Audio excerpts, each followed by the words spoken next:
Estudo para células, Igreja, Graça e Paz. Estudo 5, lição 1. Os eventos finais e as festas do outono. O arrebatamento da Igreja, o julgamento das nações e as bodas do Cordeiro.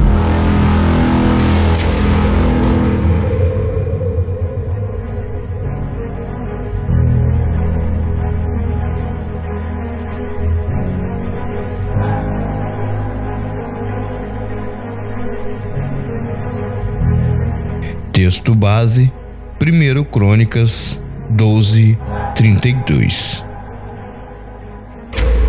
E dos filhos de Zaccar, 200 de seus chefes, destros na ciência dos tempos, para saberem o que Israel devia fazer, e todos os seus irmãos seguiam suas ordens.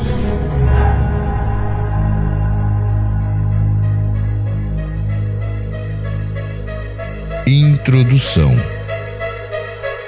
Saber discernir os tempos é crucial para aqueles que se relacionam com Deus e esperam o cumprimento de suas promessas. Porém, para saber discerni-los, devemos aprender com quem os estabeleceu: o Elohim, o Deus Criador. O sol, a lua e as estrelas não servem somente para iluminar a terra e produzir os efeitos que a ciência aponta como determinantes para a vida do nosso planeta. O sol é responsável pela fotossíntese dos vegetais. Sem ele, as florestas e as algas marinhas sumiriam da terra, já que não poderiam mais usar os raios solares para produzir alimento. A maioria das espécies de menor porte também iria sumir em pouco tempo. Em seguida, os animais herbívoros desapareceriam, pois dependem dos vegetais para sobreviver. Outro problema seria relacionado ao nosso planeta, que sofreria com o resfriamento. A temperatura da superfície da Terra despencaria para 0 grau depois da primeira semana sem sol. Com o tempo, os oceanos também congelariam e o nosso mundo se transformaria em uma esfera de gelo, interrompendo o ciclo da água.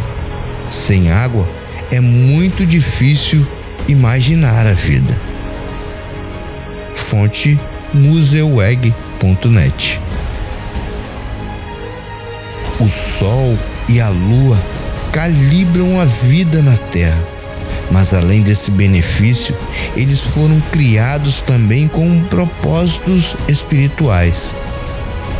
Os eclipses solares e lunares são avisos de Deus aos homens. Os rabinos dizem que os eclipses lunares se referem a Israel e os solares dizem respeito às nações. No livro de Gênesis, ou Bereshit, capítulo 1, versículo 14, está escrito: Então Deus disse: que haja luzes no céu para separarem o dia da noite e para marcarem os dias, os anos e as estações.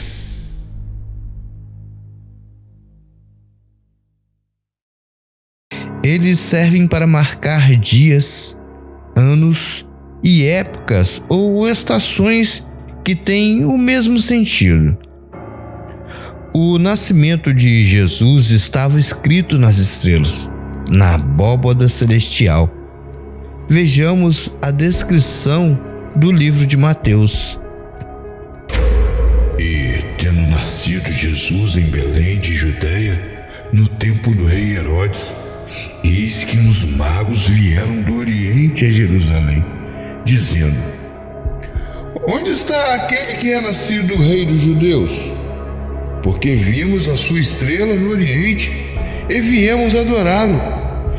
E o rei Herodes, ouvindo isso, perturbou-se e toda Jerusalém com ele. Mateus 2, 1 a 3. Então Herodes, chamando secretamente os magos, inquiriu exatamente deles acerca do tempo em que a estrela desaparecera. Mateus 2:7. Observe atentamente a justificativa dos magos para se deslocarem até Belém. Vimos a sua estrela nos céus E viemos adorá-lo. Acabamos de ler isso em Mateus 2:2.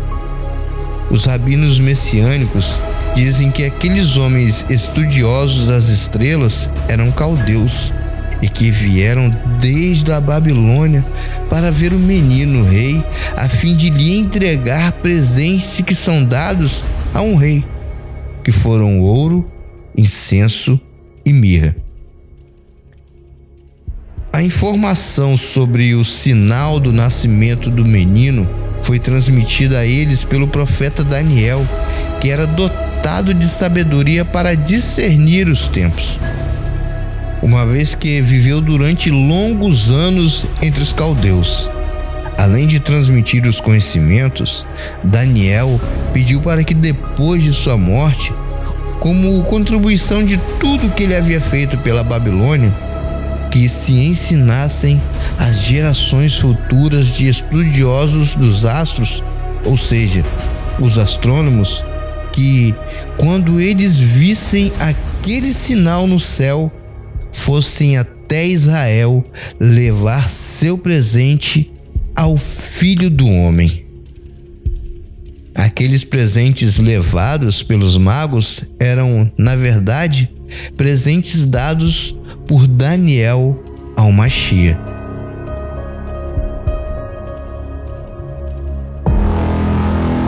Tópico 1. A festa de trombetas.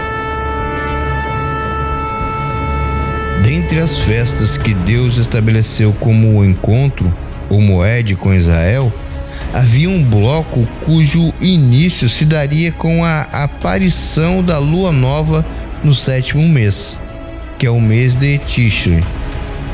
A título de conhecimento, o primeiro mês que marca as festas bíblicas é o mês de Nissan. O mês de Tishri, que é o 7º, marca o início do ano civil, que é o ano novo. A festa de trombetas, ou festa da lua nova, tinha seu início com a aparição da lua no céu. Assim como a festa de Páscoa contém a festa de ázimos e primícias, a festa da lua nova também contém as festas de trombetas, que é Rosh Hashanah, e o dia do perdão, que é Yom Kippur. Após um espaço de tempo, vem a festa de tabernáculos, que é Sukkot, que ocorre 5 dias depois de trombetas e deve durar 7 dias, conforme nos ensina Levítico 23:39. Há uma sequência dos acontecimentos das festas de outono.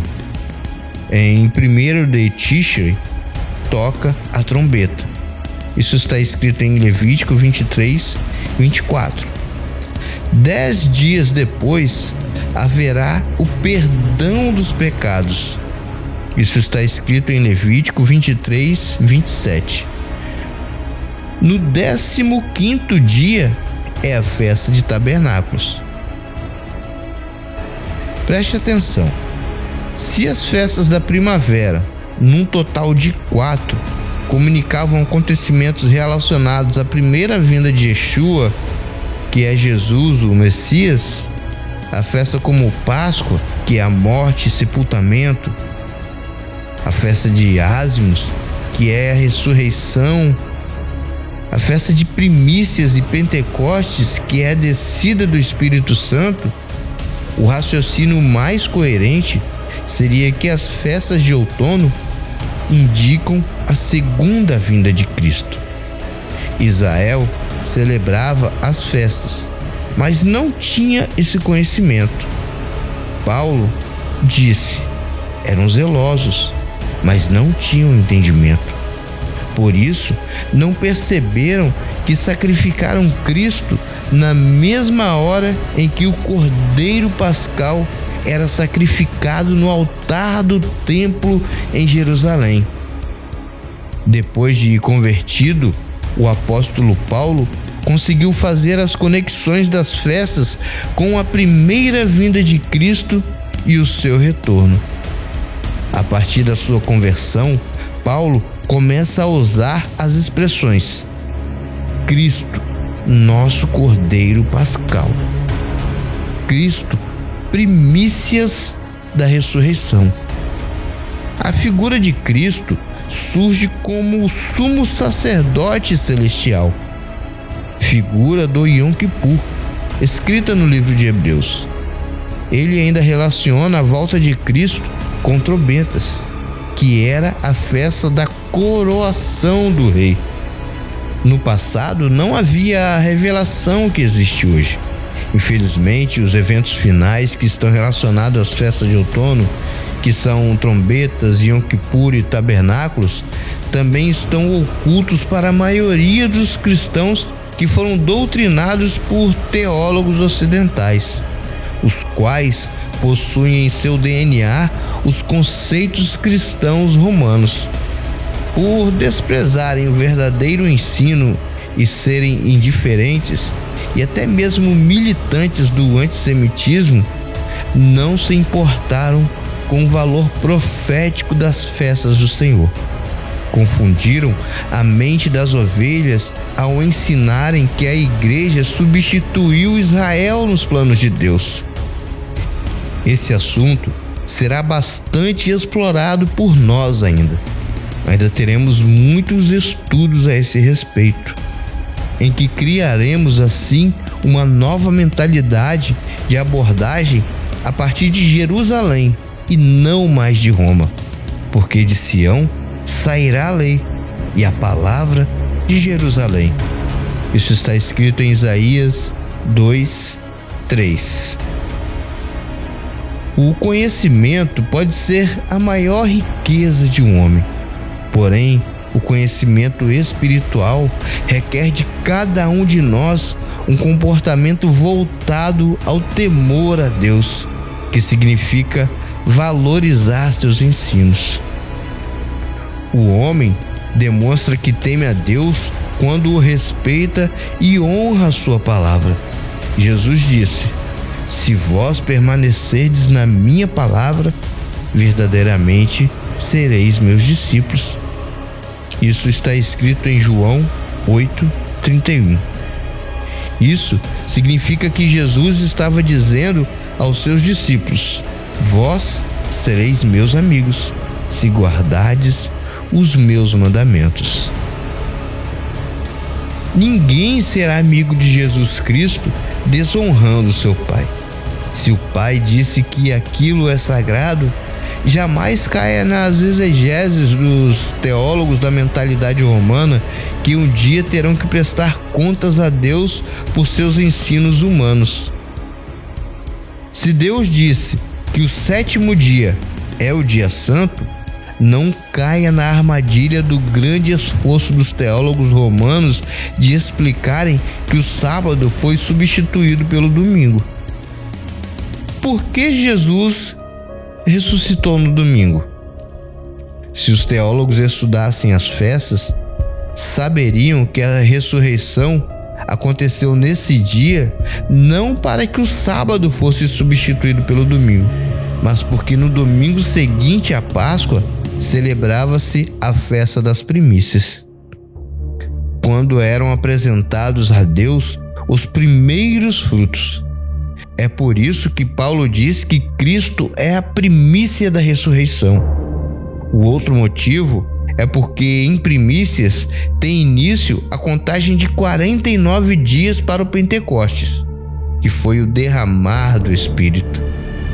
Trombetas marcava no Antigo Testamento um período de grande temor em Israel.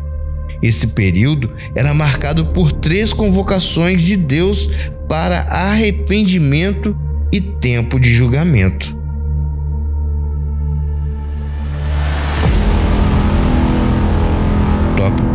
2. Arrependimento.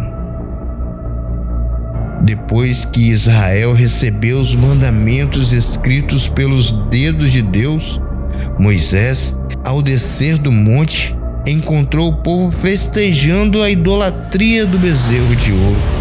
Aquela atitude provocou a ira do Eterno.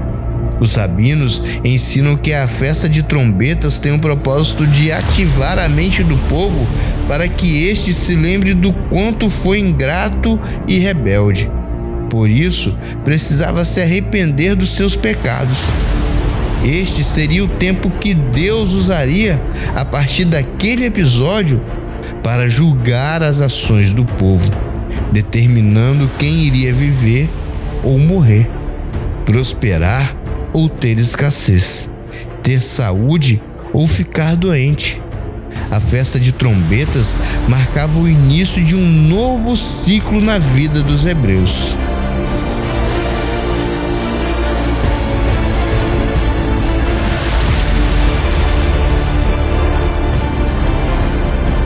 Tópico 3.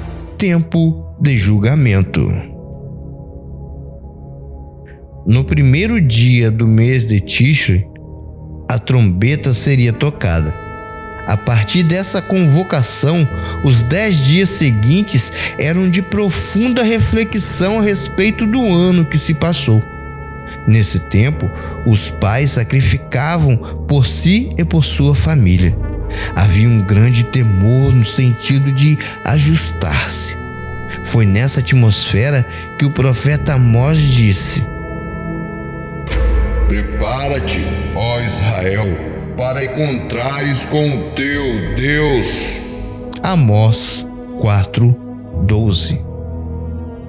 Esse era o tempo em que os livros eram abertos, como está escrito em Apocalipse e Daniel.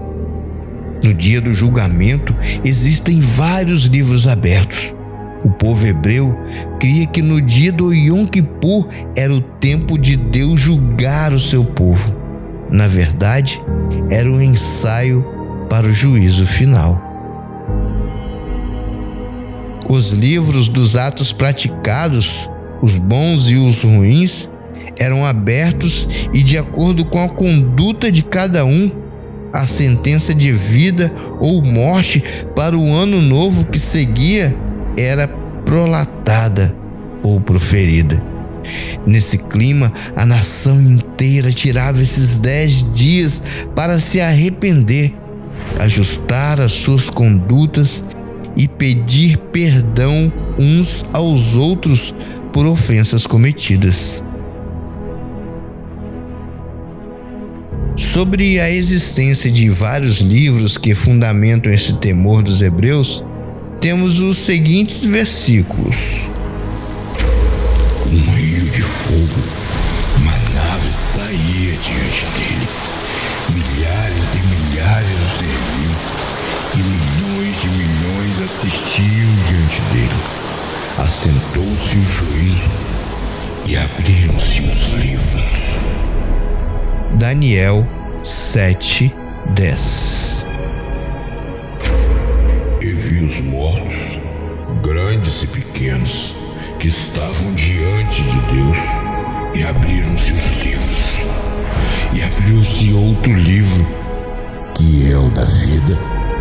E os mortos foram julgados pelas coisas que estavam escritas nos livros, segundo as suas obras. Apocalipse 20:12.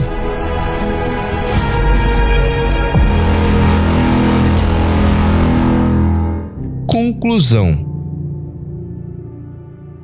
O ciclo da festa de trombetas começava com uma convocação.